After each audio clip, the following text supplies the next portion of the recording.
Trap the energy of sunlight during the process of photosynthesis. তাহলে এখানে একটা সুন্দর কথা আছে, green plant trap the energy, এনার্জিটাকে কি করে, ট্র্যাপ করে বা বন্দি করে, অফ সানলাইট, সূর্যের আলোর যে এনার্জিটা আছে সেটাকে গ্রিন প্ল্যান্ট বন্দি করে during the process of photosynthesis, এই ফটোসিনথেসিস প্রক্রিয়াটার মাধ্যমে। ওকে, তাহলে green plant trap the energy of sunlight, সূর্যের আলোকে বন্দি করে রাখে হচ্ছে green plant, and then during the process of photosynthesis, সালোক সংশ্লেষণ প্রক্রিয়া চলাকালীন সময়ে। ওকে, ফটোসিনথেসিস শব্দটার বাংলা হচ্ছে সালোক সংশ্লেষণ।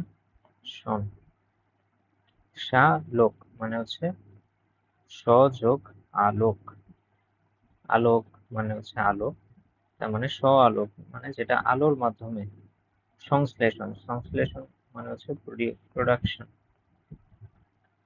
অর্থাৎ আলোর মাধ্যমে তৈরি যেটা, যে এনার্জিটা আলোর মাধ্যমে তৈরি সেটাই হচ্ছে সালোক সংশ্লেষণ। ওকে, the process by which green plants prepare their own food in presence of sunlight is called photosynthesis। এটা হচ্ছে আমাদের definition.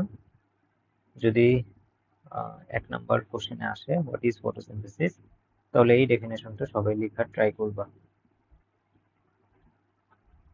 The process by which green plants prepare their own food in the presence of sunlight is called photosynthesis। অর্থাৎ যেই প্রক্রিয়ায় সবুজ গাছপালা নিজের খাবার নিজে প্রডিউস করে in the presence of Sunlight, সূর্যালোকের সাহায্যে নিয়ে, is called photosynthesis, সেটাকেই সালোক সংশ্লেষণ বলা হয়। Only green plant can accomplish this task, শুধুমাত্র কেবল গ্রিন প্ল্যান্টকেই এই কাজটা করতে পারে। এখানে গুরুত্বপূর্ণ একটা বিষয় হচ্ছে বারবার বলা হচ্ছে গ্রিন প্ল্যান্টস, শুধু প্ল্যান্টস কিন্তু বলা হচ্ছে না, ঠিক আছে?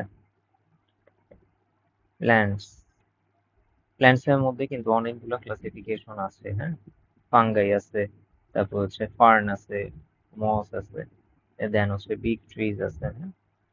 তার মধ্যে কেবল সালোক সংশ্লেষণ করতে পারে বা ফটোসিনথেসিস করতে পারে কেবল গ্রিন প্ল্যান্টসরাই, অর্থাৎ যারা সবুজ, যেসব গাছপালা দেখতে সবুজ তারাই কেবল এই ফটোসিনথেসিসটা করতে পারে। এখন কারণ কি, সবুজ হইলেই কেন পারবে? বিকজ সবুজ হওয়ার জন্য যেই পিগমেন্টটা দরকার সেটার নাম হচ্ছে ক্লোরোফিল।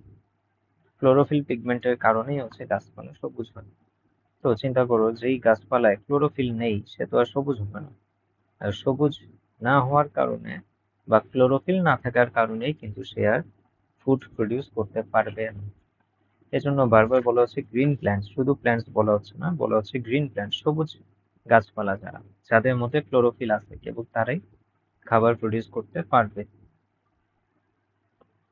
তারপরে আসো, green plastid inside the plant leaf take part in photosynthesis. তাহলে প্লাস্টিড, আমাদের সেলের একটা অর্গানেলির নাম হচ্ছে প্লাস্টিড, যারা খাবার প্রডিউসের সাথে খুবই এসেনশিয়ালি জড়িত থাকে, তারা ফটোসিনথেসিসে টেক পার্ট অর্থাৎ অংশ নেয়। Sunlight, carbon dioxide and water also take part in chemical reaction. এই জিনিসটা ইম্পর্টেন্ট, কে কে, sunlight, carbon dioxide and water take part in chemical reaction, একটা কেমিক্যাল রিয়াকশন ঘটে, সেই chemical reaction inside the plastic and produce oxygen and glucose, এবং production করে কে কে, কে কে প্রডিউস হয় কেমিক্যাল রিয়াকশনে, অক্সিজেন অ্যান্ড গ্লুকোজ। পুরো জিনিসটাই এমসিকিউ এর জন্য এবং তোমার রিটেন পরীক্ষার জন্য খুবই ইম্পর্টেন্ট, ফটোসিনথেসিস এবং ইটস প্রসেস, কে কে রিয়াক্ট্যান্ট অ্যান্ড কে কে প্রোডাকশন, সবগুলোই খুবই important. Why is the leaf considered as main location of photosynthesis? তাহলে এখানে এই কোশ্চেনটা সরাসরি তোমার পরীক্ষায় আসতে পারে যে লিভকেই কেন ফটোসিনথেসিসের মেইন লোকেশন ধরা হচ্ছে। তাহলে এই হচ্ছে আমাদের অ্যান্সার। কোশ্চেন বুঝতে পেরেছো সবাই? কেন পাতাই ফটোসিনথেসিসের মেইন লোকেশন, প্রধান জায়গা, হ্যাঁ, প্রধান ঘটনাস্থল। As leaf is flat and extended, it can absorb large amount of light and carbon dioxide within a short time. তাহলে can absorb large amount of light, leaf যেহেতু, পাতা যেহেতু এক্সটেন্ডেড থাকে, তাহলে এটা অনেক অনেক বেশি আকারে লাইট বা সূর্যালো সে রিসিভ করতে পারে, অ্যাবজর্ব করতে পারে, এবং কার্বন ডাইঅক্সাইডকেও সে রিসিভ করতে পারে উইদিন শর্ট টাইম, কম সময়। দেয়ার আর প্লেন্টি অফ ক্লোরোফিল, এই যে ক্লোরোফিলের কথা আমি এতক্ষণ বলতেছিলাম তোমাদের, সেই ক্লোরোফিলের কথা চলে আসছে। দেয়ার আর প্লেন্টি